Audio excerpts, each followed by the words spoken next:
Good afternoon, everyone, and welcome back to another Rangers Rundown. I am Swiz here with my co-host Naypay. How are you, mate? Yeah, I'm well, mate. How are you?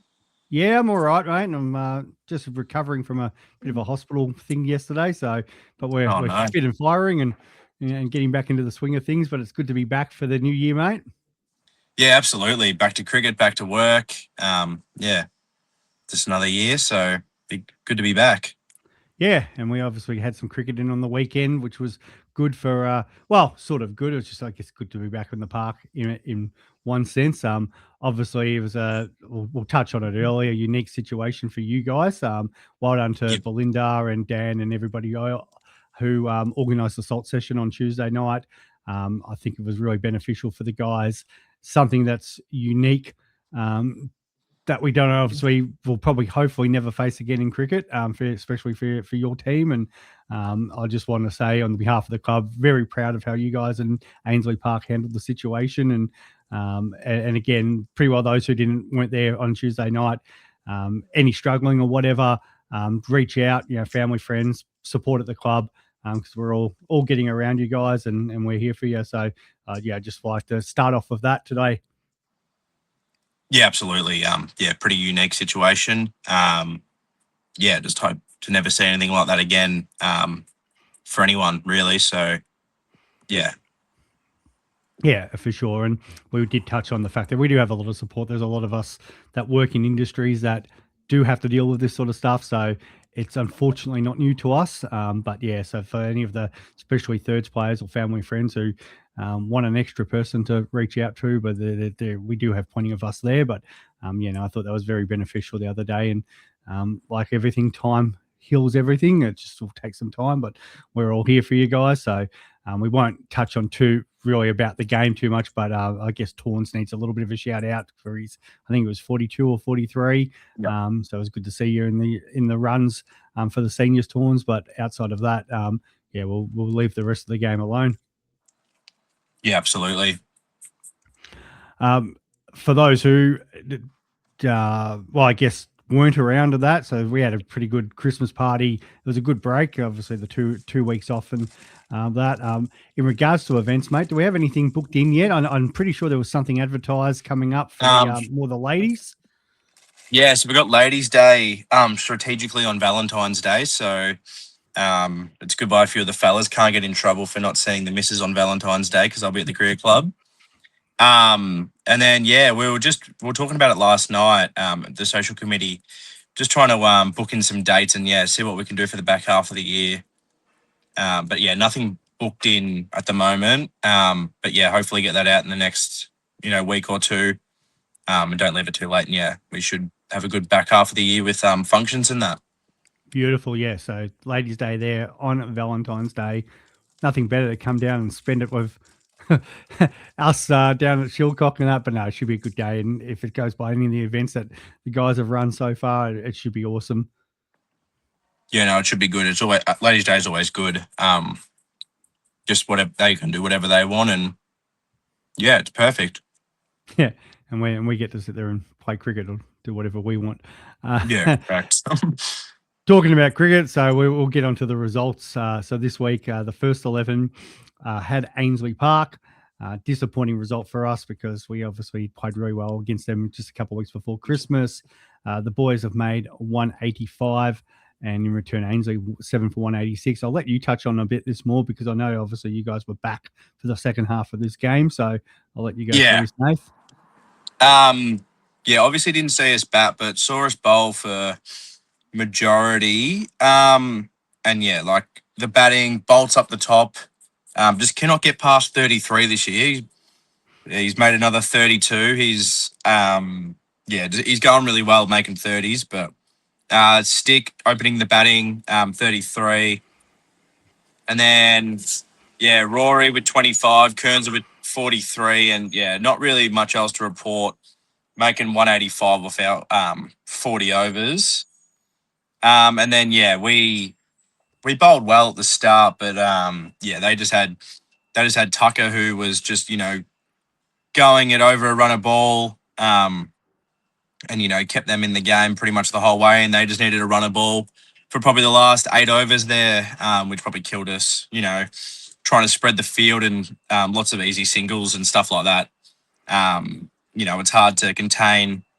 But yeah, Caro was the pick of the bowlers with 4 for 37 off his 8, and yeah, that was it pretty much. Went down to the second last ball, but yeah, they were in control pretty much from 6 overs out. Yeah, for sure. So obviously got to watch the end as well. But when we got Jake out, 5 for 96, we would have been thinking, here we go, we're in the hot seat here. But just unfortunately, the couple of partnerships at the end, and we just couldn't find that wicket that we needed. No, it was they batted well. They had a couple of young fellas that batted pretty well at the end there. So yeah, credit to them. Which does make the challenge hard for the ones now. We're talking about that a little bit of good performances leading into the Christmas break. So we're still in 5th, but obviously Ainsley Park in those points, a massive game, because if we'd got that win, we would have been in that contention still for top 2. But now we find ourselves 12 points behind 4th place. And with their games coming up, there's obviously no easy games in the ones, but they do have a couple of tough games. But so it starts off this week. They've got Norwood one dayer, but the big one then will be the Montrose game for the 2-dayer, which is obviously because Montrose is on top of the ladder. So, and then finish off with St Andrews and North Ringwood. But so the boys got to just turn around the format this week, and I guess each week take it as it is, still in their hands. If they were to win 4 from 4, they'll probably put on enough pressure where one of the teams playing as they play each other in the top 4, they probably catching. But it is the job now that they have to win all 4 games to make it. Yeah, they've done it before where they've had to win every game. I think in the Wilkins year we had to win every game after Christmas to make finals, and they did. So hopefully they can repeat history and have another go at finals, and we know exactly what can happen when we make finals. So yeah, for sure. So we've been saying that nobody's going to want to have to face us, especially on the run home or in finals. We're just got to start again and get a good performance happening this week. Talking about good performances, let's talk about the second 11. So played Warren Wood. Warren Wood's put up 8 for 195. Some good partnerships at the top, and then at the end, which has got them that total. The bowling led by Tom Noonan's 3 for 43. Aussie's got 2 for 34, and Tanner Bell at the top, leading on from his rep performances. He's got 2 for 19. So some good performances there. Even Angus Younger has bowled tight. So again, another one who's been performing well in the rep tournament. So it's good to see those young fellas stepping up. But yeah, the chase didn't start off so well. Mossy's out early. Davey Payne with a first ball. Oh, it is also apparently recorded. Let's not hopefully let us down here, and let's see if we can stitch up Davey. No, they haven't. Oh no! I'm getting over these people. They've got to click. You've got to click and say yes. We need to start the ball. These scorers have got to get their act together. But as we can see there, Tanner's made 1, Chris has made 1, Harry's made 2, Matty Peasley 4, and we are in all sorts of pain. 6 for 74, 7 for 78. 7 for 78 when Harry got out. So Harrison Lowe's gone, 7 for 78. Oh, this is going to look like an ugly loss. But the boys had other plans. Tommy Noonan, 34. Austin McInerney, 16 not out. But Angus Younger, 55 not out. And talk about the tail wagging. They have absolutely done it in a canter. 10 balls to spare. Absolutely amazing batting. I know we were sort of tuned in as we were trying to watch the ones at the same time. So, yeah, fantastic win there by the twos. Yeah, absolutely. Unreal. Just to get out of jail, which normally, the first half of the year, the twos would have just rolled over and been bowled out for 100. But, yeah, good to see the boys getting a win there. Yeah, that's awesome because we've talked about it. It's always hard. They obviously lost Mick to the ones, and that hurt their batting after a good start to the season. But yes, get a bit more confidence with a big win there. They move on to play Templeton this week in a 1-dayer. They had a couple of early wins that started to drop back, but now all of a sudden, again, if things went right and they could string some wins together, they might have just put enough pressure on Lucina Park there. So you never know, but the main thing is, it's just the confidence that it build.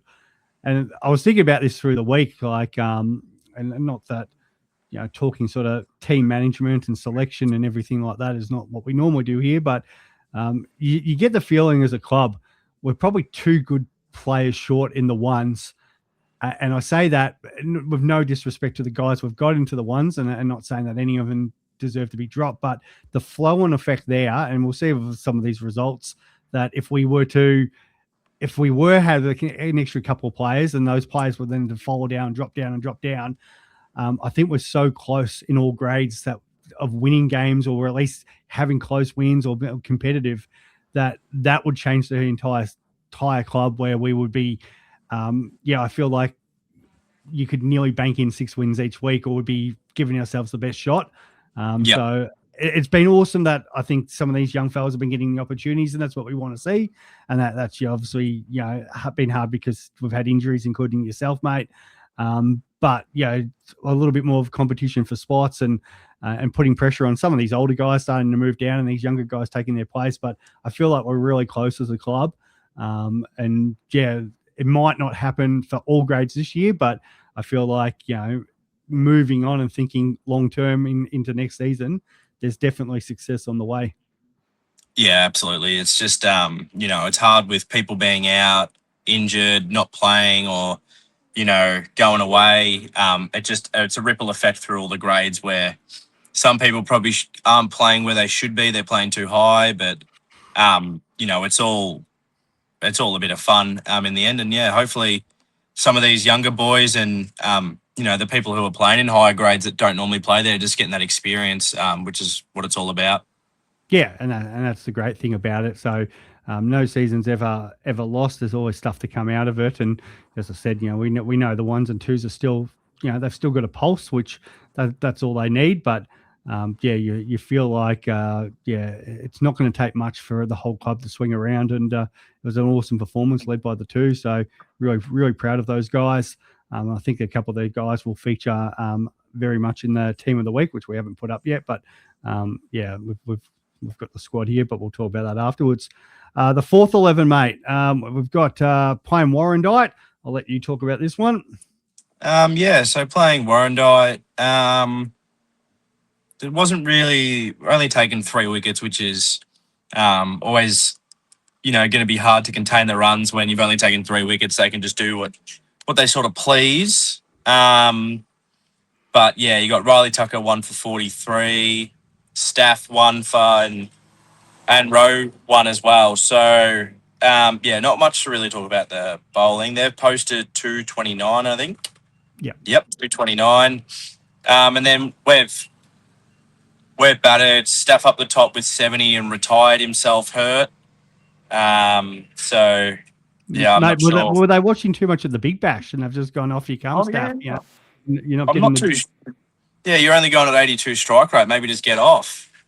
I don't know what's happened there. I'll have to do some investigation. And then Nick Ray 66 made a few scores this year, so he's probably someone that I would look at.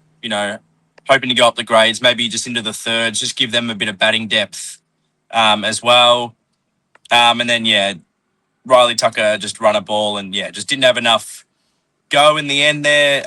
Finished 183 off our 36 overs. So I feel like a little bit with the bowling this week. It's going to be a tough task chasing down 229.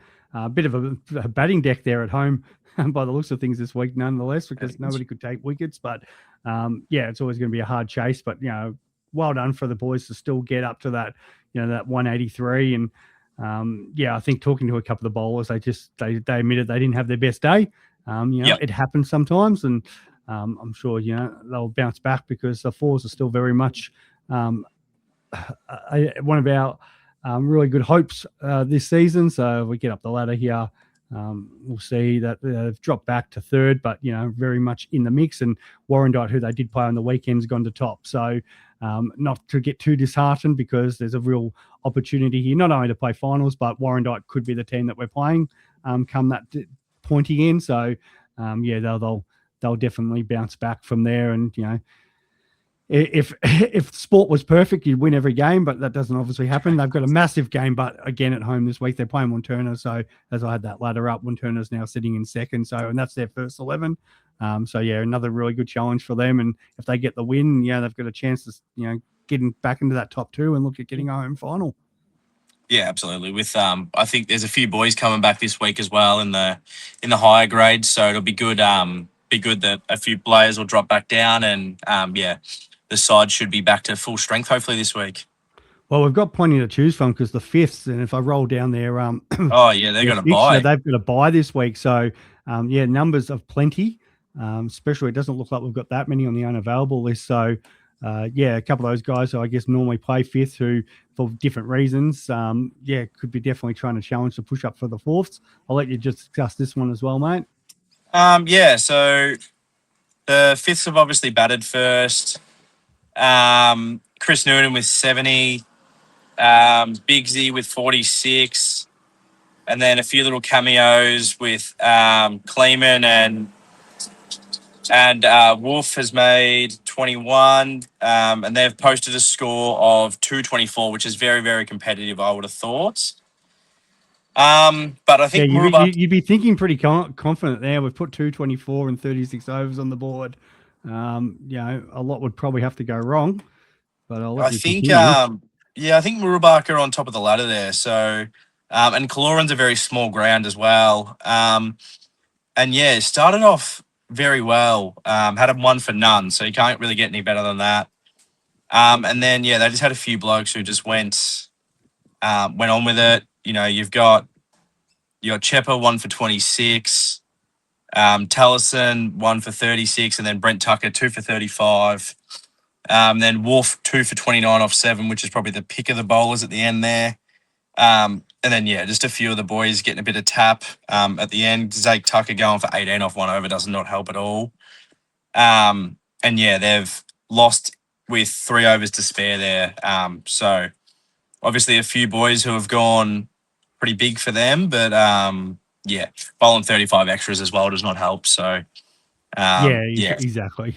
We the coach was talking about that this week. It's like we got to try to limit it to 10 extras per side, which would be the goal. And the clearly the fifth didn't get that message with bowling 33 no balls and wides.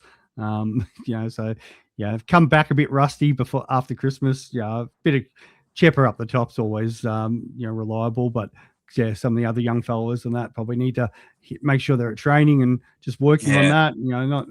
Correct. And especially that they've got the bye. They're in a good position still with the 3 games after that, but nonetheless, you don't want to sort of we want to drop off. We've got Wandon, and that's going to be the big game because that's for 4th spot. So a week off here, which I gather we get the 6 points for. I'd assume it would.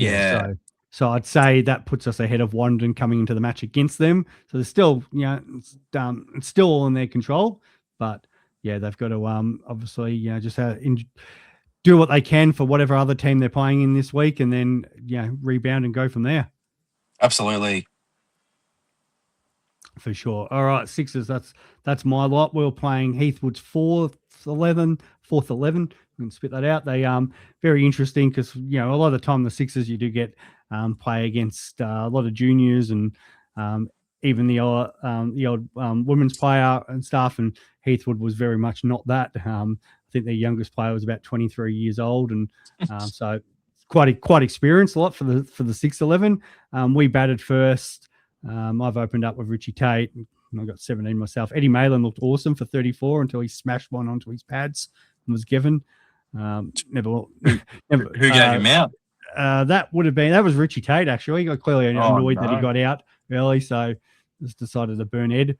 And he was looking unreal. Matty McMahon came in, does what he does every week. He's hit 3 4s and 1 6 out of 19. So that's 18 in boundaries. Does not hit one, does not run ones, definitely doesn't run 2s. Ethan, unfortunately, didn't go in. Benny Owen got 16. We actually got quite a few starts in this. Catherine, you're going to get a run soon, Kat. It'll turn for you. Kiara has been in great batting form, got 9 for us, hit a good form. a good forward, but we'll talk a bit more about her in one of the other games. Shannon got 15, but the big star again, Tyler Carville, 53, 10 fours, looked awesome. Backed up from his, I think he was player of the week for the club just before Christmas. So, in just ripping form, batting at number 4. It was great to see the young fellow do that. So 194, which we thought was super competitive. One probably 200 sometimes at the high school you want, but we've started on fire, as you can see there. They've had a bit of a partnership with that second wicket, but then the wickets have started, and we've had quite a few of them. But Kat's come on, taking an important wicket, probably under bowled a couple of the girls. Kiara's 1 for 6 and Kat 1 for 10. Tyler Carville's come on and taken 3 for 28. It was looking really good, and they were, I think what did they fall to? 6 for 104 and then 7 for 127. So it was looking good, and then unfortunately, some drop catches and a bit of poor bowling and whatnot, and all of a sudden, these last couple of guys here have got 32 off 21 and 19 off 24, and end up winning the game with an over and a half to spare. So I was probably even at 8 for 142, I think, which was the captain. I was thinking, a lot's got to go wrong here for us to lose this, and unfortunately it did. So great performance by Tyler. That's what we're talking about. Maybe 1 or 2 soldiers out there, and it could be a different story. And that's been the story of our season so far in the Sixers. Like we're competitive, but we're just probably one player short some games that maybe that extra bowling option to get the job done. So nonetheless, it'll be an interesting job this week because they are playing Warrandyte and with some of those fifth guys available. So it'll definitely be an interesting to see how we go up against them because they have got hold of us a couple of times this season, but I think it'll be a much different story this week. Yeah, absolutely. It's good for Tyler, to make back-to-back 50s and still taking wickets. So hopefully, I don't know if with the fist not playing this week, it might be hard to move him, throw him straight into the deep end of the 4s, but, it could never hurt to give him some experience. And it's good to see him going well. Yeah, no, it's great. And we've got some encouraging signs there with those younger guys coming through. So, really well done. And we know obviously Ethan's been having a really good year. Didn't get it going this week, but there is promising signs of those young players coming through. And then on to Sunday, we had the makeup for the T20s that we got washed out during that Christmas period. So we took on Warren Wood first up. It was probably annoying for us a little bit because obviously we were out a couple of our marquee players, but a couple of others came in from Bayswater Park to help us out. Then the first game, they've batted first. We just couldn't get it done with the ball. I think Kim's a pretty experienced player. I think she's made about 300 runs this year already. No surprise she made another 50. Just the only wicket we got was a run out, bowling shared.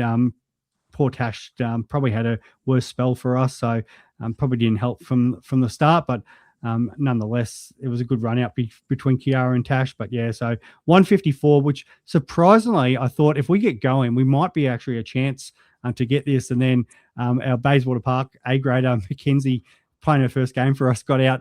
It says first ball, but I actually think it was actually no, it was first ball. I thought there was something more to that, but first ball she was out, so that was the not what we wanted to see. And then Tash has popped one up to the bowler too, so that's made life hard.